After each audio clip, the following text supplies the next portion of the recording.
It's your boy, Tri-Town Tory, coming to you live in the Northwest. And today's a very special episode of Tory Talk Podcast because I am now recording under an umbrella called the Tri-City Mixtape Podcast Network. And it's with my buddy, Miguel Ortiz. And he is with me today as a special guest. How are you doing today, Miguel? I'm good, man. Thanks for having me. Man, thank you, man. It's amazing the opportunity that we have to come and record our podcast with you in your studio, man. I like being a passenger, man. Sometimes you don't want to drive, and you just want to just be along for the ride. So thank you for having me here. Absolutely. And I enjoy being a passenger too. So we're going to both see if this Tesla can drive us while we...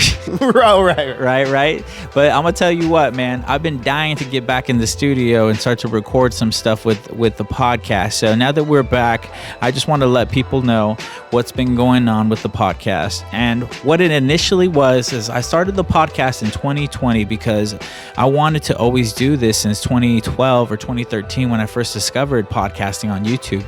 I was really into self-motivation podcasts, and I also like Joe Rogan's podcast where he would tackle a lot of different subjects, and it really opened your mind to things that maybe you were never going to think about. I remember writing lists of things that I had to look up after the episode, almost like I was doing my research and stuff. Yeah. But do you remember what first podcast that you ever tapped into? Like, it doesn't have to be a podcast. It could be like an online talk show or... No, I think like way back in the day, I was listening to the Mark Maron. He was like one of the fucking pioneers, the WTF. Yeah, that was kind of in the early days. And yeah, I did listen to some early Rogan, and then Questlove Supreme, which I think has been around for maybe a good 7. Maybe not as old as some of the others, but that has been one of my like every week, subscribe and learn so much about hip hop, music, business, and creativity from all the great people he has on there. Oh, fuck yeah. It's really interesting. They say that there's some huge number of podcasts that are created every single day, and that a lot of them don't even make it past, a month or so of being in existence. Right. But the good thing about Tory Talk Podcast is that we did it, 4 years ago, almost 5 years ago, and that we're still kicking. And, right. I appreciate everybody who's ever listened to the podcast because, as you know, the sound quality hasn't been the best because my whole idea was to do an efficient podcast. So I would just use my iPhone and I would use the voice memo when I was doing an interview, like I was a journalist doing a table interview. And what I would do is I would take that and I would do a light edit with the features that were in the voice memo, and then I would upload it straight to Anchor, and I would use the stock sounds that Anchor provided. And it was just about being minimalistic, being quick and easy, and still getting your message out. And the cool thing about that was that it really allowed us to showcase our own like communication chops as far as the production being minimalistic enough. It's kind of like when you have rappers who rap over stripped down beats, but they have like lyricism. Right. So they paint like beautiful canvases, right? My question to you is, do you have a favorite rapper right now? Because I want to see something. Is there a rapper right now that you're tapping into? It could be a new rapper. It could be an old rapper. It could be an international rapper. It could be like one of those rappers that does dance hall and raps. It could be anything. Is there somebody that you find yourself being like, oh, throw that on. I want to hear that. Are you asking me specifically? Yeah. Okay. Mm-hmm. No, because you did it in a really cool way. Like you are like having a conversation with the audience. So I'm like, wait, is this literal? But yes. Who have I been fucking with rap lately? I'd say the last big, I guess, wave or somebody that popped up on my radar and I really got into is Lil Sims, and she's British, and I usually, be honest, man, no disrespect to UK or anybody, just I could never take rap in a British accent seriously. Right? It all sounds like that one fucking Dizzy that thing where the guy's like that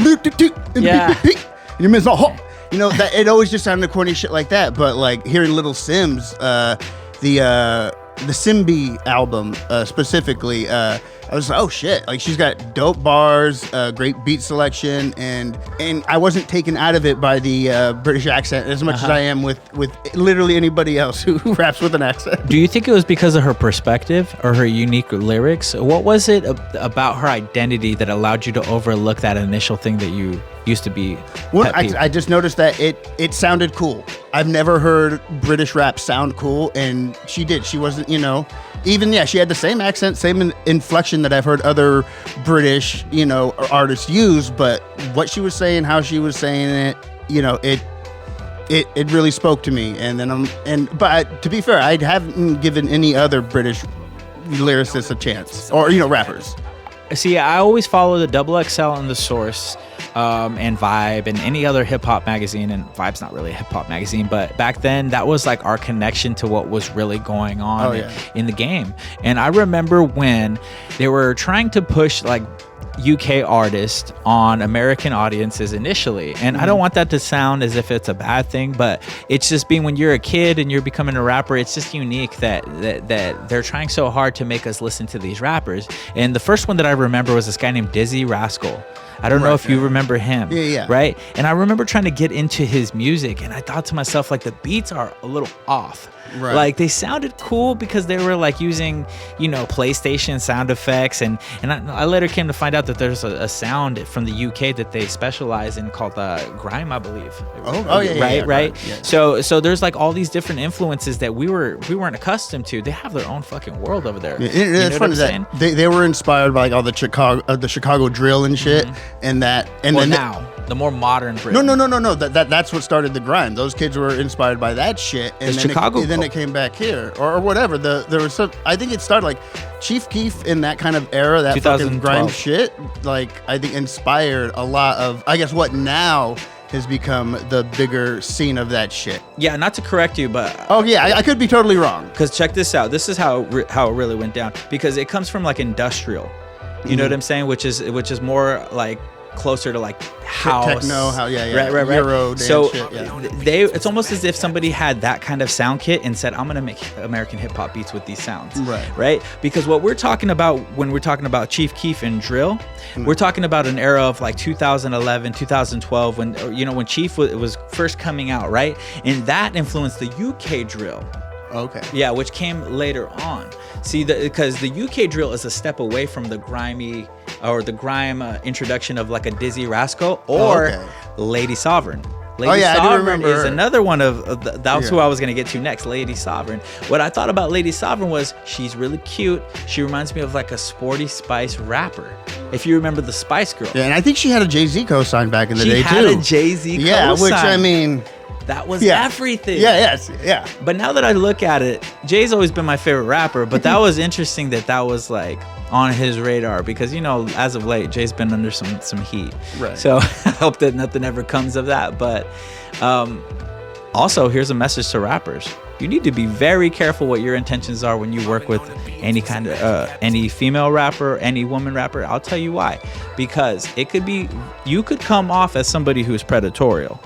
And I would never want you guys to accidentally look predatorial because we are out here to create music, to create life. And if you do get a relationship out of a collaboration, that's awesome. But if anything else comes out of that way, you're going to be painted a certain way. And you need to be okay with that. But I mean, not just that, but there is the power dynamic. 100%. Because if you are in a situation where you're already established artist, and this person is coming and they want to work with you, obviously they're going to want to stay in your good graces. And in the attempt, even if you are just being nice or a little flirty or genuinely interested, the fact that there's an imbalance of power is something that sadly I think a lot of men do take advantage of. Thank you. I'm glad you brought that up because without that part of it, it looks as if I'm trying to help people hide things. But what I want people to realize is dudes are really boneheaded when it comes to women, right? They might think that there's some fairy tale thing going on, but it could be 100% delusion. You want my evidence? Mm-hmm. When a woman sends a smiley face to a dude and the way that he acts, like, oh my God, she's into me. Yeah. I think I got a chance. Yeah. And it could just be that she's kind. And then you find out that men are so deprived emotionally of compassion and love from the opposite sex that they think like anything like that is a big fucking deal, right? And I might be speaking to a small group of individuals out there, but I would not be Tri-Town Tory helping you guys out if I didn't talk about the things that were kind of like, that's what I want to do. I want to break down the nuance of these things, and I want people to bring the conversation to me. So if we end up uploading this to a YouTube, or I know that Spotify has a comment section, I want you guys to start the conversation. I want you guys to speak with me and see if there's any flaws in my logic. And I also want to continue the conversation to be an advocate for those who need to speak up about things that are going on currently. The power dynamic thing is very important for us to think about, because the power dynamic thing is what separates us from the Neanderthals. Okay? If you think about it, What we need to do is level out the playing ground where everybody has a chance and opportunities to do the things that they want to. There shouldn't be some sort of gate that we keep, because if you think about it, that's what the 90s and 2000s, and if you've been a rapper for that long, that's what we've been having to fucking deal with. 100%. Nobody could make it to become a superstar off talent because you had to fucking suck some, you know, I don't want to say some gratuitous thing because you never know, some children might watch this, but you had to do some, you know, quid for quo situational style stuff, and that shouldn't be the case. That should never be the case. So what I want everybody to do is think about the dynamics that are going on musically with them, and think about it like, hey, is this fair? Is there something going on that is not okay? And how can I change this for myself? Because there's plenty of people out there that want to make music with you, and you don't have to compromise yourself in order to get that done. And that's just how I've been feeling in 2025, man, is that there's a lot that is going on in the world, and I don't think that people are having these conversations. What they're doing is they're picking sides in a culture war because they think that it's an unfair tug of war between men and women. That was a lot to say, but, but what I have a lot of things that I want to get off my chest coming into this new year. And one thing that I want to do is I want to take down a lot of the old tropes that come with hip hop artists in the Tri-City specifically. Right. Today I posted on Facebook. Let me pull it out. I want to read it real quick because it was something that I took to heart, and I wanted to see if anybody got offended with it, because if they did, then that would be interesting, and I would want to focus on them being upset about that. Okay. Too many weird dudes trying to turn their hometown into the 90s with gang violence and drug use they openly glamorize. I don't expect them to read this and reflect, but I do expect them to be treated accordingly by the people who have minds and hearts, because we've allowed degeneracy to control the youth for far too long. And what I mean by that is hip-hop has always had a safeguard in a sense where you are allowed to really just be a nasty individual, because you're marketing yourself to other nasty individuals. And I get it, sometimes it's just entertainment and you don't identify with the things fully that you listen to. But what I'm finding out in the world is if you share a meme, people think that that's your humor. And if that's the case, then we need to really evaluate what our internet presence is like and how we're approaching the world. I know that a lot of people might be kind of confused of what I'm talking about, but these kind of thoughts are going to be helping us reconfigure the way that we act online. As a young artist, because that's who I'm speaking to primarily, I'm going to be speaking to the young artists who want to create and want to step into the world, which is now mainly digital. I want you guys to think about the things that we're talking about tonight. But I'm going to switch it up, and I'm going to move away from this serious topic a little bit, and we're going to get a little bit more fun. The reason why I brought up what's your favorite rapper is because I have a skill set where I can take any subject and I can digress the living, you know, I'm gonna cuss. Sorry, if you're under 18, I'm sorry.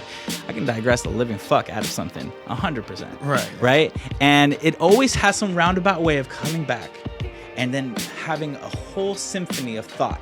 Right? And that might be the ADD, ADHD. I don't know. I've never gone to a doctor for that.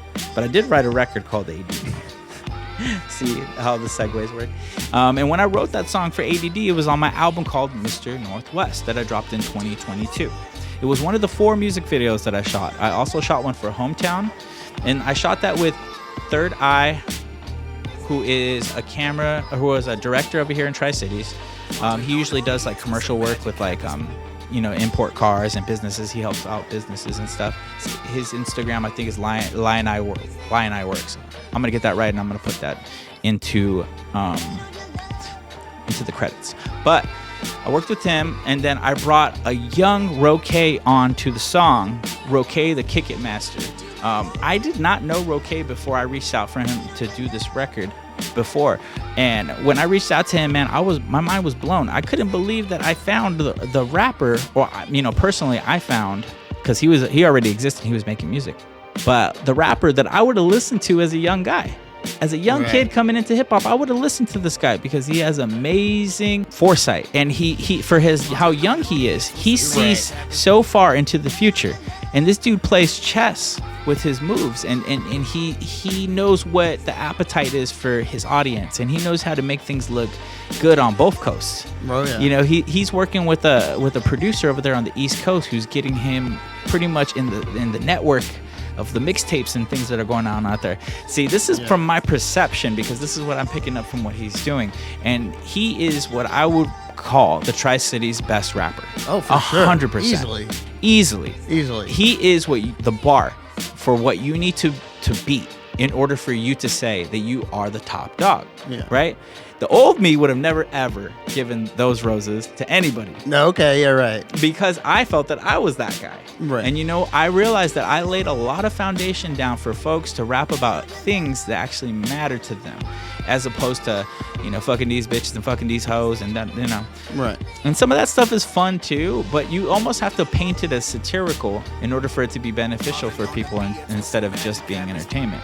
And I've always been a satirical person in the sense where I will literally poke fun at the government, corporations, anybody who has power over the oppressed. Right. And I'll create, funny little tracks and stuff. I had an album called Children of the Matrix where I took on robotics, AI,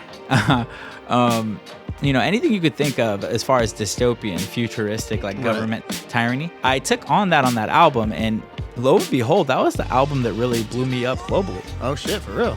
Well, I got 26 million audio streams through my DistroKid account from that album specifically. Yeah.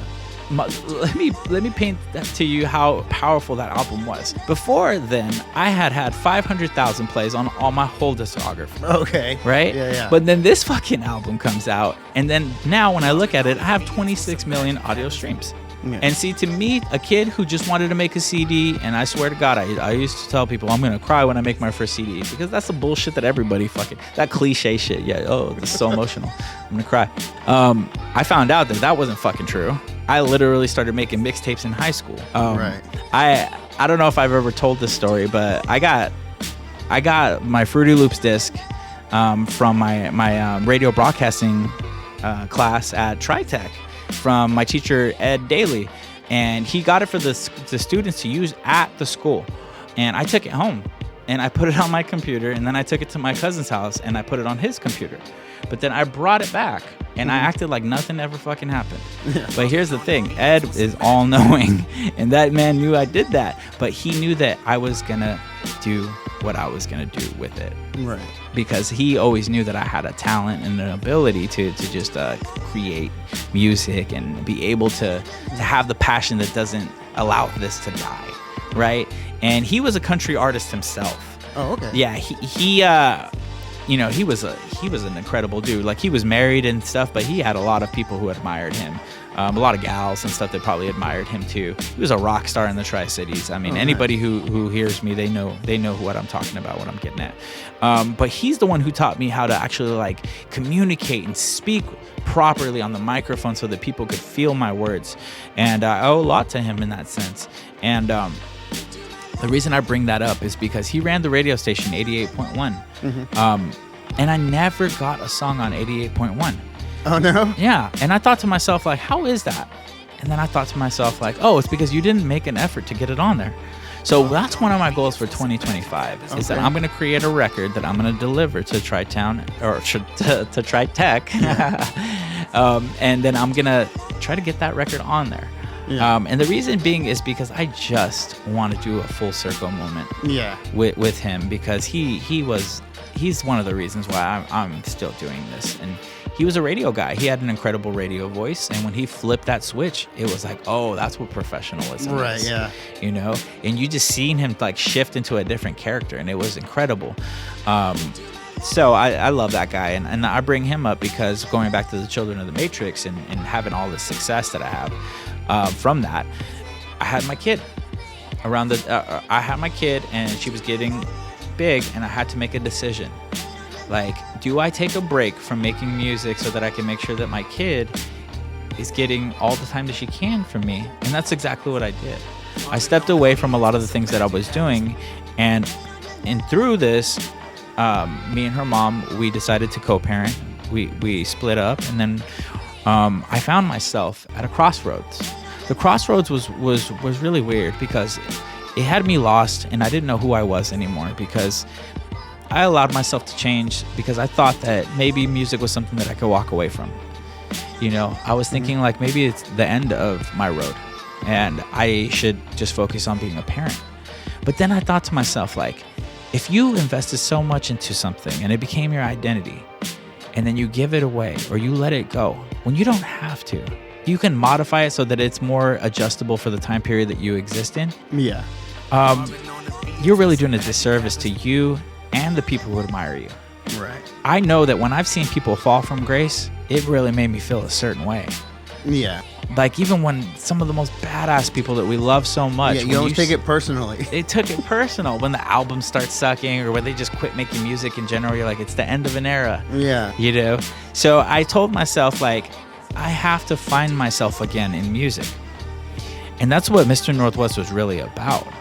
Mr. Northwest was my first real project since Children of the Matrix.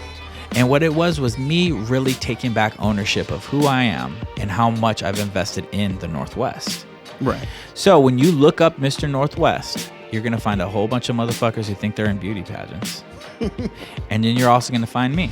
Yeah. And that is what I want. I want people to start from square one. I would like to think that that is my first real album, Mr. Northwest. And it was produced entirely by my buddy Marswell, who is an incredible producer, incredible father, husband. He works so fucking hard, 50, 60 hours, like a lot of us, you know, because I'd be putting in work too. And he's just putting food on the table, and he doesn't get a lot of time to go out there and actually produce these albums that he wants for himself. So when he said, hey man, let's do an album together, I said, fuck yeah, man, thank you. Like, I appreciate you like believing in me. I was like, what do we need? He's like, we just need to get a microphone and we need to get a box to plug the microphone in. And I was like, well, I have the box. And I just happen to have one of those Scarlet, the red ones that everybody seems to have. I have one of those. And then I said, let me just order a mic on Amazon. And he's like, sure. And I was like, which kind? And he's like, just get a USB mic, Audio Technica or something. So it was like a little $100 mic or whatever. We ordered it. We received it. And the next thing you know, we started cooking. The reason why I started making that album specifically was because Marvin has this habit. It's an incredible... Oh, Marswell. Sorry, Marvin. He has this incredible habit of taking old vocals and building new beats around them. Nice. So this guy sends me ADD with this 2022 fucking beat around it. Oh, okay. The original ADD is over a Young Lean beat. Oh, okay. The Young Lean song is called Oceans, I think. Right, but if you remember Young Lean, he was the Swedish rapper who kind of blew up like A$AP Rocky, in the sense that he blew up with like the internet culture, promethazine, like all the drug shit that was going on back then, which I do not condone and I do not support. And he was just a real mystery to kids because he was from Sweden. He was wearing ski masks before everybody was wearing them. Oh shit! Yeah. He was riding jet skis, like, and the dude was literally like, what do they call that, wavecore or something. He had his own fucking sound, his own style. That he gave birth to a lot of different fucking rappers. But I did a couple records over his beat. The other one was OPM, right? Yeah. So Marv made a whole brand new beat around the lyrics from OPM. So if you hear ADD and you hear OPM in 2000 or 2022, 2024, you're listening to a song that was recorded, or the lyrics that were first laid down in 2013. Oh shit! It goes back that far. Yeah. Those records were back when I was Bowser Vic. Yeah. Because if you know me, you know that Tory North is something that came about in 2012, I believe. 2012 going into 2013.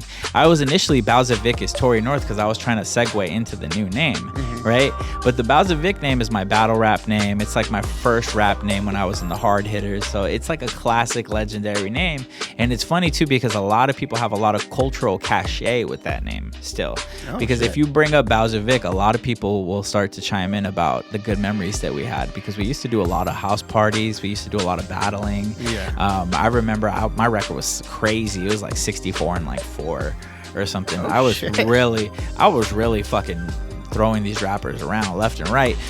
But then I started meeting real rappers and and I started getting fucked up in these battles. I mean, I remember I went up against Z from Firing Squad. Oh shit, yeah. And he chewed me up like the fucking piranha that he is, right?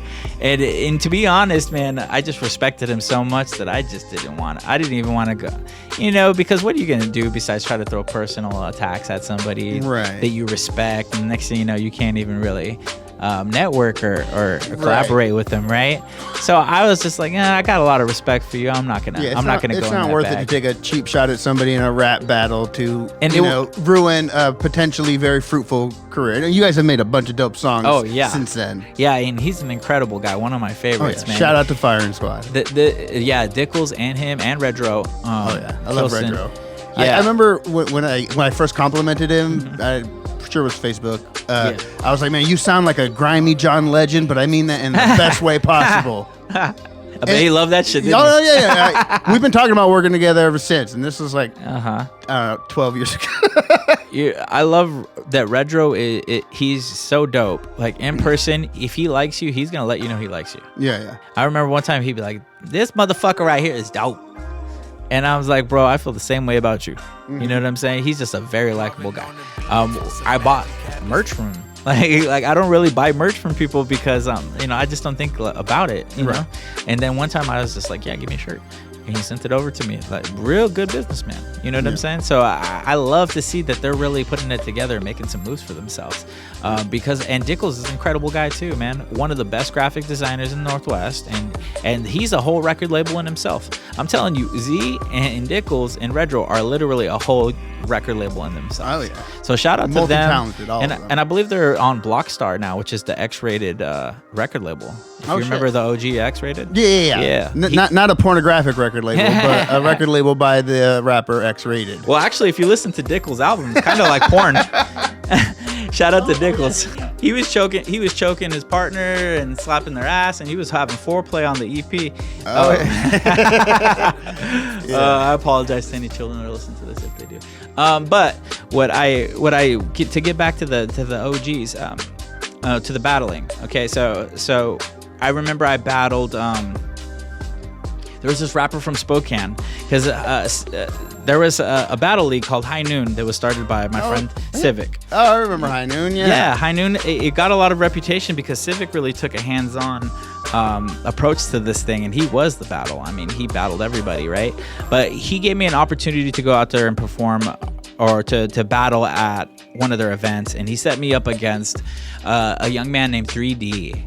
And I remember when I battled 3D, it was at a skate park in Richland. And this guy had a lot of charisma, but I knew that he had probably only been really rapping for maybe a few years. And, I apologize if that wasn't the case, but when we went at it, I remember I just had a couple of lines that were too much for him. And I recorded it with my own cameraman because they were trying to charge me for the footage of it, which is a good business model. And I don't really talk down about that, but I took matters into my own hand, and that's why everybody saw that battle. I put it on YouTube, and I don't know where the fuck it went. I think it should still be out there, but unfortunately it's not. But the battles that is still out there is the one where I got fucking annihilated. But I got annihilated because I went too fucking crazy in one direction, and the dude just kept it fun.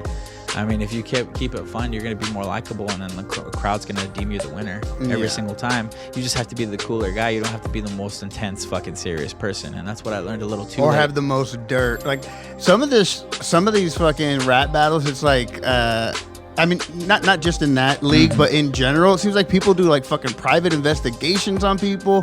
People call fucking Nardwar and get all the dirt, and like, because they'll be like, oh yeah, you're a bum father, and your fucking baby mama says your dick is small and this and that. I'm like, yeah, bro, who told you all this? Or they take attacks on people's family members and things of that nature. There was a battle that happened at what was it? It was probably one of those lyrical lounge, lyricist lounge things, or it was like the breakdancing competition where Civic was a part of it. Yeah.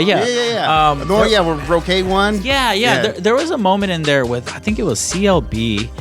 I think that's his name, CLB, right? Oh, I don't know. Fuck, what's his name? I think it's Caleb Brown, right? But CLB is like his rap name, right? He threw the Tri-Town Get Down, so he's a pretty good businessman, but he's a pretty decent rapper too.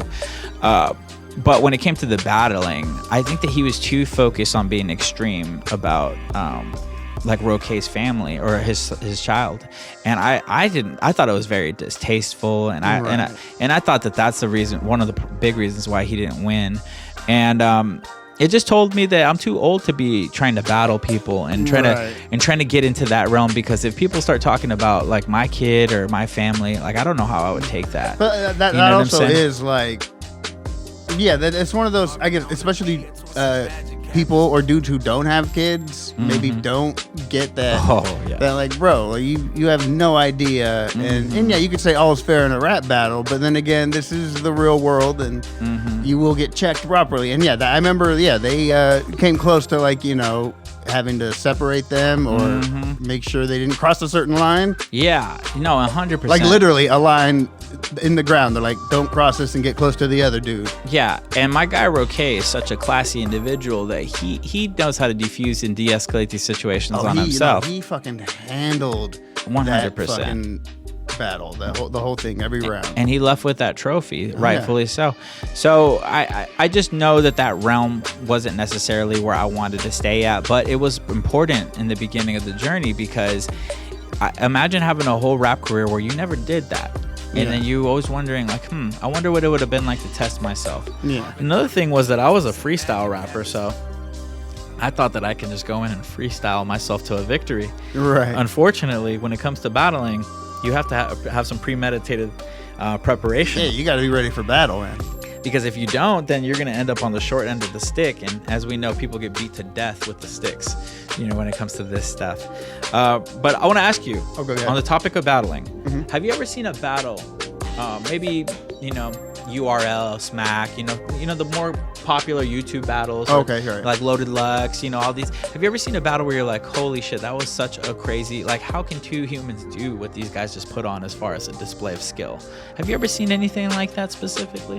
I mean, as someone who tried to rap and could never freestyle, I am in awe of anybody who can do that, on the spot, battle or not, But yeah, like I said, I do like when it is more fun and clever and not so personal and biting. Just because, I mean, also like I don't need to be watching BET and know that this guy, whatever dirt or he's got a record or whatever this guy dug up on him. Yeah. Like, I mean, that is cool in your investigative skills, but when it comes to just, if you didn't have all that dirt on him, what would you use your rhyme skills for? Exactly. And the guys who do that, who will take it at face value or do like what he's wearing or, or tear him apart in a way that is cerebral and personal, but not like, again, kind of hacky and you're just like really trying to tear somebody down as opposed to win. Because again, it's just a fucking rap battle. I don't want anybody to leave this and fucking like relapse or fucking go home and self-harm or feel less than because I brought up, hey, your dad never loved you and he left your mom when you were 3. And this is just because I wanted to win a fucking $50 rap battle, And that's a very serious thing, and I definitely don't laugh because I think but I do think it's funny how dramatic rappers can be about these kind of things too as well.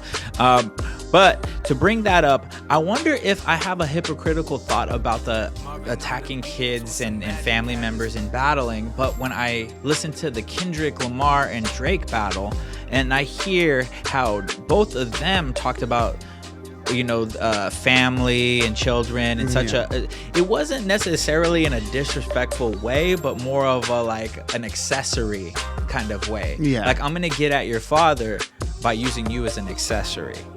So it wasn't necessarily like I'm gonna blow your kid's head off type shit. Like, that's more what I'm talking about. Or you look like you dropped your kid on its head. Saying stupid shit like that. That's what burns me up. But when it's battle stuff where it's like, hey, Adonis, I'm gonna be your father because your dad doesn't grow up.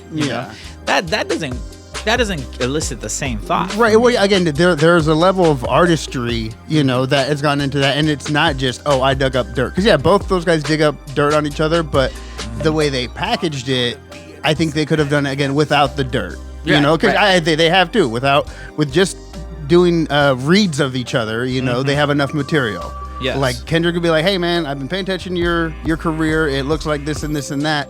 And he did do that. He but then again, on the scale that they were doing it, and I don't know who opened the door first to family members, but it's usually whenever that starts, it's kind of, as soon as one person does it and it's ongoing, the doors are just open, and it's kind of a unspoken understanding that, okay, we're going there now, Yeah. That's a little different as opposed to like, I talked to this guy's ex-wife and got all the dirt on him, on Facebook before I showed up and fucking humiliated him. Yeah. For fucking YouTube clout 10 years ago, Because there's no coming back from that kind of stuff. When you start to reveal people's like, their inner demons or their dirty closet, their laundry or whatever on public forums, there's no coming back from that. You can't really expect for people to be like, oh, it was hip hop. Yeah. It's different when you're in the streets and you have a difference of opinion with somebody and you have to like collide with them in like a physical fight, because a lot of times you can look at that person and be like, I respect you as a man because I whooped your ass or you whooped my ass and we're still standing. Right. But nowadays a lot of motherfuckers are quick to run and grab a gun or a weapon of some sort, and that's what makes it so that you can't have those kind of resolutions or so.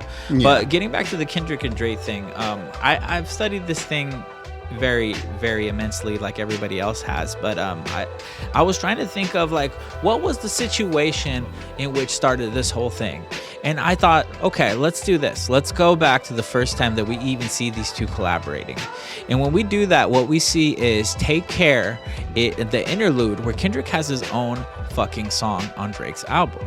Oh, really? So what this tells me is that Drake may have actually considered Kendrick his favorite rapper at the time.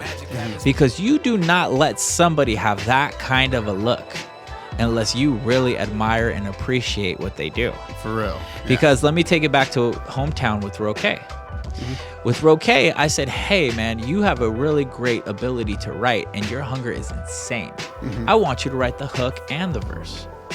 And then I'm going to come through with my verse, right? And when I did that, I was trying to see what he was made of, and I wanted to see the direction that he took that record. Mm-hmm. And I'm so glad that I did, because, man, that record right there is a favorite for a lot of folks, right? But what it did is it really made me say, okay, now you're going to have to compete with somebody who you think is the best rapper in Tri-Cities right now. Right. So you're going to test yourself right now to see if you're going to get Eminem Renegade on your own. Right, yeah. Right? But I said, no. I like this guy. Yeah. And I don't want to make it some weird fucking Dick Drake contest. Yeah, or like a Drake and Jay-Z kind of like, I'm cool with you, I'm not cool with you, subliminal this. Yeah. I wanted to be 100% transparent and helpful and resourceful to the youth, so they could always be like, oh, that's Unc. You know what I'm saying? Yeah. That's fam. He doesn't have nefarious thoughts about me or my career. And if I do misinterpret something that he's saying, it ain't about me. Right. I want to be clear and open with people. When I show up in your face with this gracious attitude that I have for you, you're not going to turn around and it's not going to change. I'm not a two-faced person. I'm not a snake. And I wanted to make sure that I got that out there, because, a lot of people might have misconceptions about how someone is because they might be a shrewd business person, or, be black and white with everything, because who knows, maybe they might be on the spectrum or something, right? There's a lot of nuances to why people are the way that they are. So I wanted to make sure that there was no issue like that when it came to our competition. Yeah, we could have competition, but it's like two homies working out in the fucking gym. Right. I'm going to throw plates on for you. I'm going to have to take some plates off for me. Yeah. And that's what I did. I took some plates off on Hometown. And I told Roque and the homie Loud about this already, because I think it's an interesting story. Mm-hmm. I knew that I was not going to be able to bring it to the level that he brought it to on that beat. So what I said is, Marv, I need you to cut the beat and then make a different beat at the end of it. Let's switch the beat up. One song, 2 beats. Right. And then I'm going to bring my style. I'm going to drip my sauce on that shit. And thank God that I did that, because it created one of the coolest fucking records. Right. Because Hometown now becomes home and town. Oh, I see. It's 2 records put together. Yeah. Because his perspective, if you listen to the record, he's talking about how he's dying breed. He's ready to get it, whether it means his life or even yours. You know what I'm saying? Because that's the level that Roque was taking it at the time. Right. It was life or death for him to really get his foot in the door. And I'm like, God damn, that reminds me of me. Yeah. You know what I'm saying? So I got electrified when I see that. But then when you hear Town, you hear a story of a person who's kind of luring you in with this kind of materialistic kind of bullshit in the beginning. It's like I'm trying to like be trendy and catchy in the beginning. But then I tell this cryptic story about a fan who used to buy merch, but now she's buying perks. And how she ends up dying before she's 33 because crystal meth had her in a fucking grip. Right? So I tell this story on Hometown because my hometown that I love so much is beautiful and it's an amazing place to raise kids, but there is the other side of it too that people don't talk about. Right. The homelessness, the drug abuse, the violence that happens in the streets, all of these things. And what I wanted to do was bring a little bit of light to the darkness when it comes to that, because I don't believe that we should glamorize without showing both sides of the story. I think that's a reason why a lot of people get harsh criticism when it comes to the music they deliver. Like, let's talk about Jay-Z. Jay-Z, when he came into the game, he was able to give a transformative style that people used as a blueprint. Because he showed you that you could come from Marcy Project and slaying crack on the corner and out mental everybody that's out there to the point where you elevate yourself out of the streets, and to do it without any bullet holes. 50 did the exact same thing, but he almost lost his life in front of his grandma's house. So these guys in New York, they laid out the blueprint for us out here to really do this in the Northwest. Well, I can speak for myself when I say that, because look at how Jay-Z was moving in the very beginning of his career. How is that not an independent artist? Right. He was paying for his own music videos. He was paying to put himself on the radio. He was spending money to do all the things that the majors were doing because the majors would not sign him. They would not give him a deal. They didn't understand who the fuck this guy was. Right. That's my story. I've never been able to get a record contract outside of the Illuminati and the Alumni Records. They saw something in your boy that nobody could see. And I thank Illuminati because he really did open a lot of doors for me. And he taught me how to move and operate in a lot of ways. And that's my brother. But he was a Jay-Z figure himself. I mean, his name's Jay. You know what I'm saying? Yeah. He built a whole empire and created a legion of people that would die for what he put around his neck, that alumni chain. And I remember us going on tours and doing so many different fucking cities, states, staying at people's houses, sleeping on the floor, sleeping in cars, like all sorts of fun shit. And I would never give that up for anything, man. Did you ever? You were a performing artist yourself. Did you ever play any shows out of town? Maybe like in a tour like kind of capacity? Not necessarily a tour. I mean, I've been in quite a few bands, and we've played. I'd say maybe 2 hours, 3 hours is the farthest I've driven for a gig. Oh no! Actually, no. I drove 5 hours from Bellingham to Tri-Cities to play the Mid-Columbia Pride Festival with two of my girly bands back in the day. I had two different bands, one that was down here, one that was based up there, and we were both invited and got paid to play at the where the Hapo stage is now. There wasn't a stage there at the time. Oh, sick. Yeah, it was that same park before, Yeah. I love that. I got paid and drove 5 hours, and that was but that's not necessarily a tour thing. I mean, a lot of times you're just lucky to get a paid gig. Yeah, no, 100%. I mean, we weren't getting paid for shows initially, so we had to throw the whole show and then sell the tickets for us to make any money. And then we also had merch too. Our first show that we ever did was 2009. It was at a house party that my buddies threw, because my buddies were in a band called the Shyless, which is now called Mind of My Own or Mind Like Mine or something like that. Okay. And I don't know if they're still working together. I know that the members are still making music. Like Aaron McKinney is in a band called Cetra, I believe. And Bijan is also in that band. And Jason King is somebody who was in that band too, and I believe he's still making music. They gave us a chance. They gave us an opportunity to perform in front of a crowd, and it just so happened to be a house show crowd. And one of the things that I remember about that was how cool it was to be an underground hip hop artist that was friends with metal and punk rock and like metalcore, grindcore like bands. There was really nobody who was doing this. And this was like 10, 15 years before like Lil Uzi Vert would put like metal bands on his album and stuff like Bring Me the Horizon. And like a lot of these guys who party like a rock star and all that bullshit, like that was started in the underground. And we experienced a lot of that initially because rock and hip hop has always had a relationship. If you go back to Aerosmith and Run DMC, you remember that they made a song called Walk This Way. And that song broke down the doors because Run DMC was the hottest thing in hip hop, signed to Def Jam because, you know, Reverend Run's brother was Russell Simmons. And then also Aerosmith was like one of the biggest fucking rock bands at the time. You know what I'm saying? Even before that, Rick Rubin, a lot of his production on Run DMC had a lot of fucking rock guitars. I think they sampled like Van Halen back then and shit too. I'm so glad you mentioned that because the kings of rock. Yeah. There was a whole thing. And I wonder what the mentality was behind No, that. I'm sorry. I started singing Rock Box, not King of Rock. Anyway, but go ahead. What was the mentality behind that? Was it like we want to get a crossover audience because this hip hop thing is still very new? And maybe it was an attempt to get college kids to get into it. Right. I mean, I think hip hop always being something that literally borrowed and remixed everything.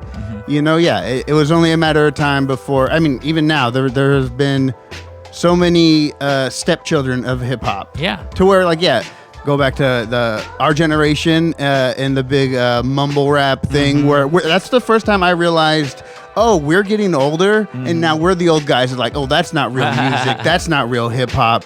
Right. Why is his hair blue? Why are his pants tight? You know, I'll tell you what. I've always had an open mind about the mumble rappers. Right. Because I've been able to pick out the things that I do like about it.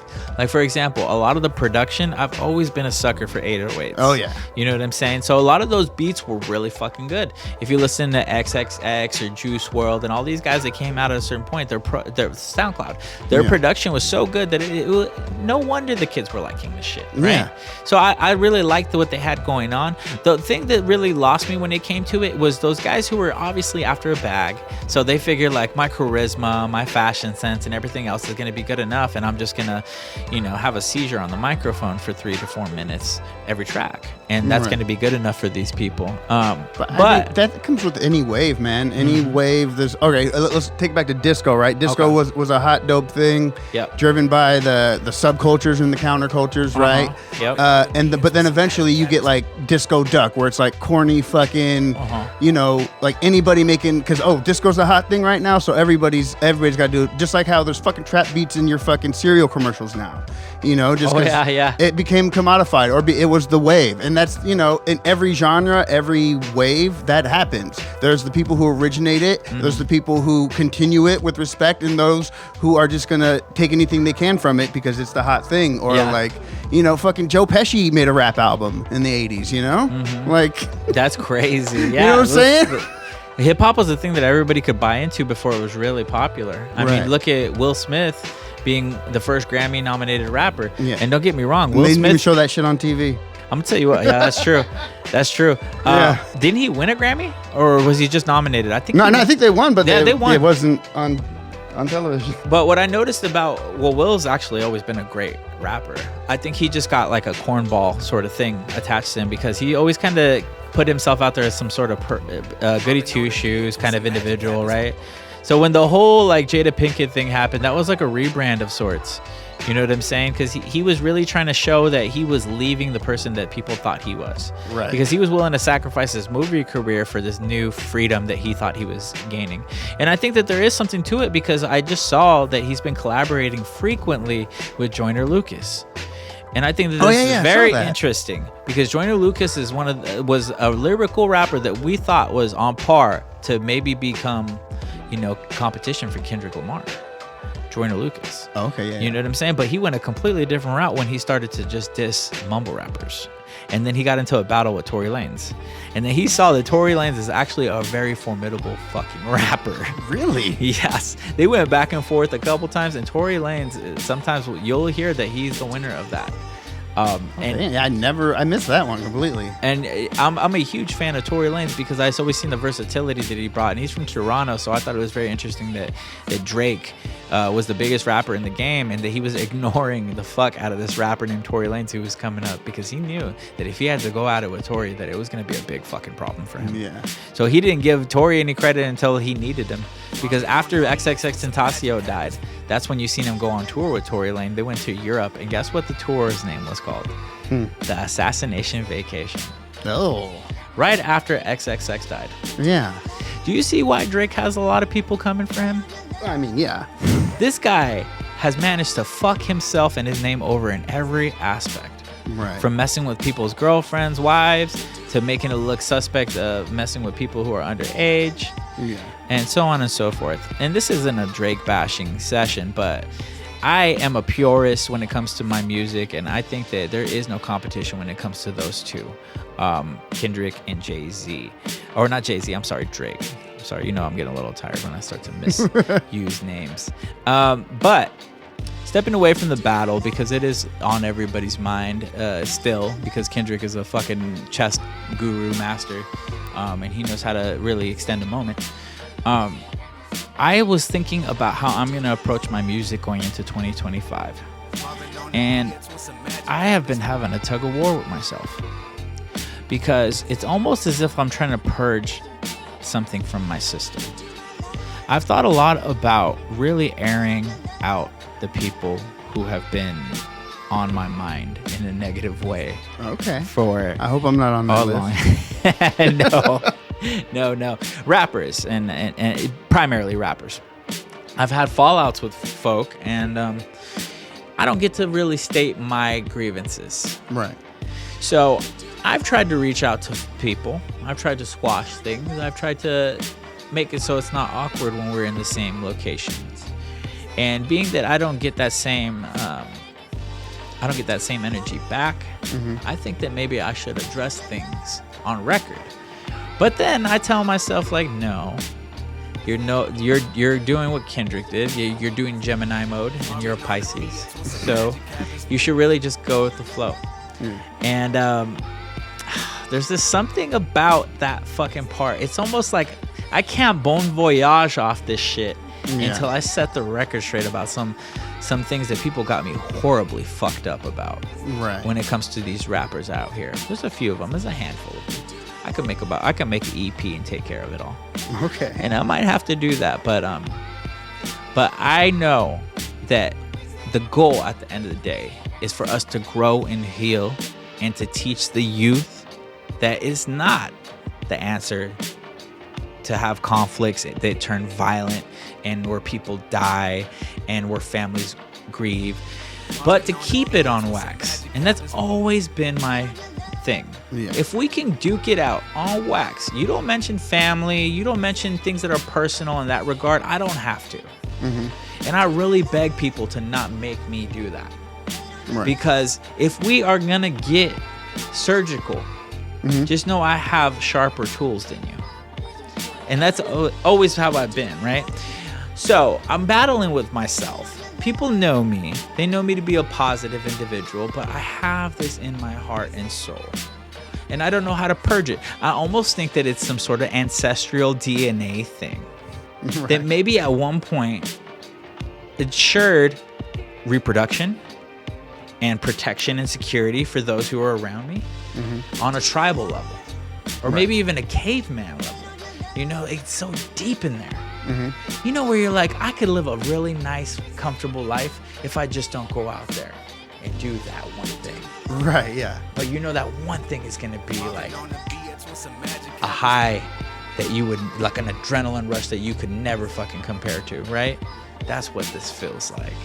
And I didn't want to turn this podcast in that, but I want to speak my mind and I want to speak my soul. And I want those out there to know that if you're a rapper and you do want to play this wax game with beef, I would say my name, and then you're gonna see if I deem it worthy of response. See, that's a trick pony because it's free promotion for me. Right. You know what I'm saying? My question is nowadays, are subliminals not a thing, or is that a way for you to purge these feelings without necessarily kicking up dust in somebody's face? I like that you said that. Yes. It doesn't have to get personal. It could be subliminal, and those who know, they know. And that's what I'm thinking about doing. I'm not going to drop any names or anything because I'm not going to give anybody any clout that they don't deserve, right? Right. But it's one of those things. I have to purge my soul from it. And we're going to see in the next couple months if I do that. Mm-hmm. But I'm going to tell you one thing. This podcast is going to continue to do what it's doing, and it's going to continue to grow because this is my vessel. This is where we're going into the future. We're going to be speaking, and we're going to be creating content verbally and communicating on the platform.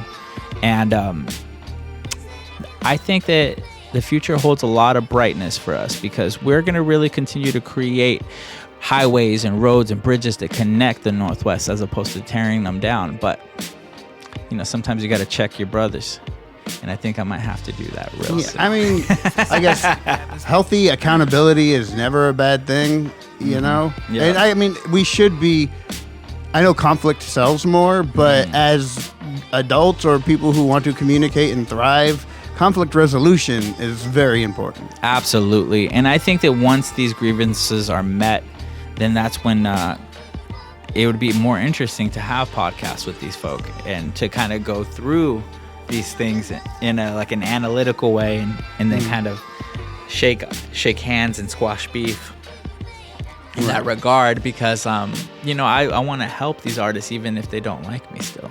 Right. You know what I'm saying? Because that's what it is. It's like people see me getting older and they might think like, oh, he doesn't got it no more. But that's the funny thing about that is I'm only 36 years old. So if 36 years old is washed up for something that doesn't take too much physical fucking skill, then and I'm in the wrong game anyways, right? So that's just a little bit about the competitive nature of who I am, and I love this shit so much, man. I'm writing a book right now.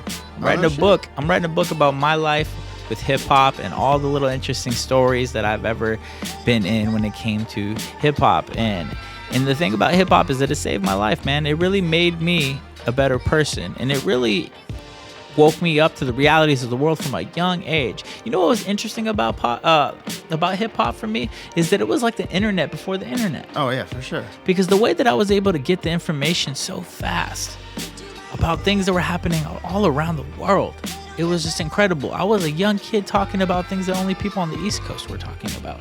Mm-hmm. And people, for the longest time, people would be like, yeah, Victor's nice, but I don't know what the fuck he's getting at. Because a lot of times my head was in hip-hop. And if you didn't have the frequency for it, shit, you didn't know what the fuck I was getting at. Right. Even to this day, a lot of people don't know how I communicate on a personal level, but when they hear me on the podcast, they can connect the dots.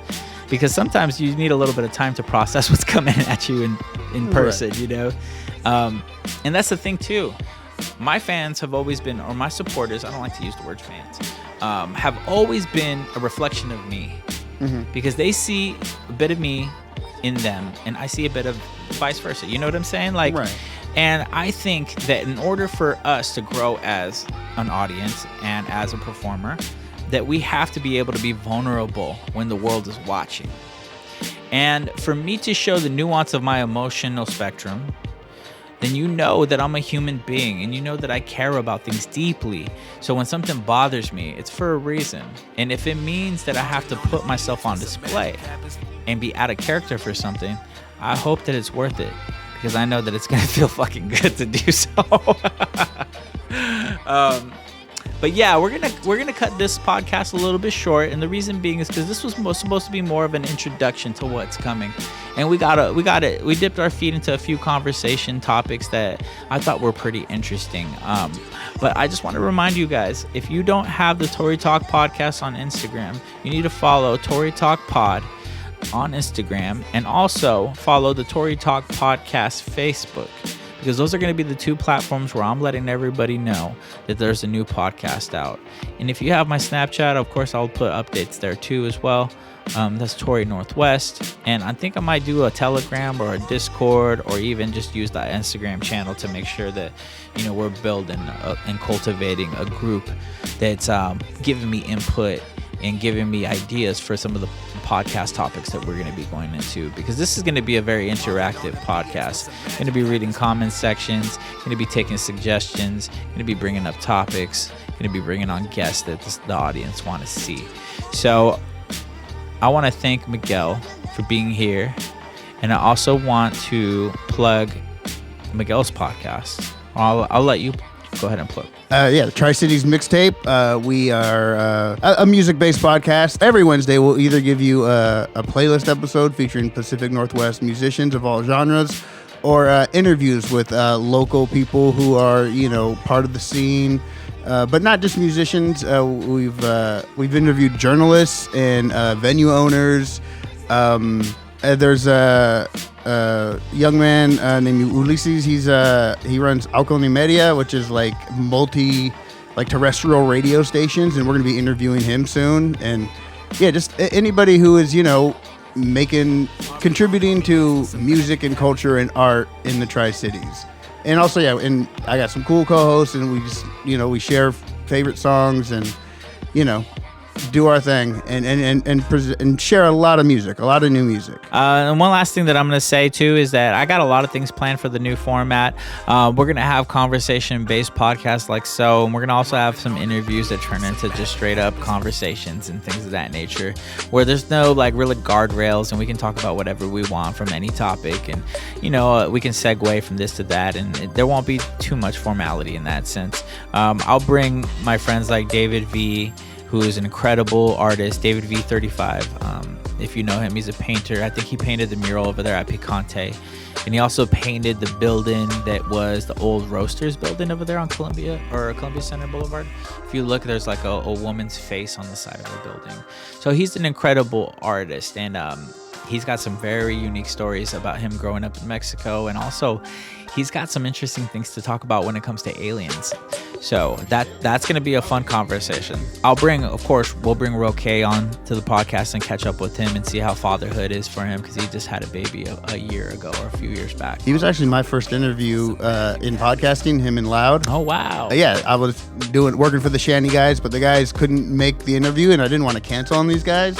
So I ended up doing the interview myself. That's kind of how I fell into podcasting, was interviewing fucking Roque. Yeah. I love that, because my first podcast, Roque's was like one of the first ones, right? But my first one was with my buddy Tyson, and Tyson is a retired veteran who also is he was a pro MMA fighter, and he's also a barber, right? And he's got so much information and self-optimization. When I talk to him, I'm just always amazed at the stuff he's into now, whether it's isolation tanks and ice baths and things of that nature, all that fun stuff.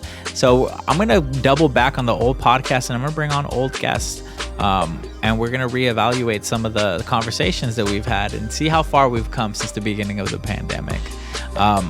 But as a sign off, I just wanted to let you guys know, man, if you're listening to this, I appreciate you, and I hope that you have a good evening, good day, good morning whenever you're hearing this, and just keep on keeping on and keep the dream alive.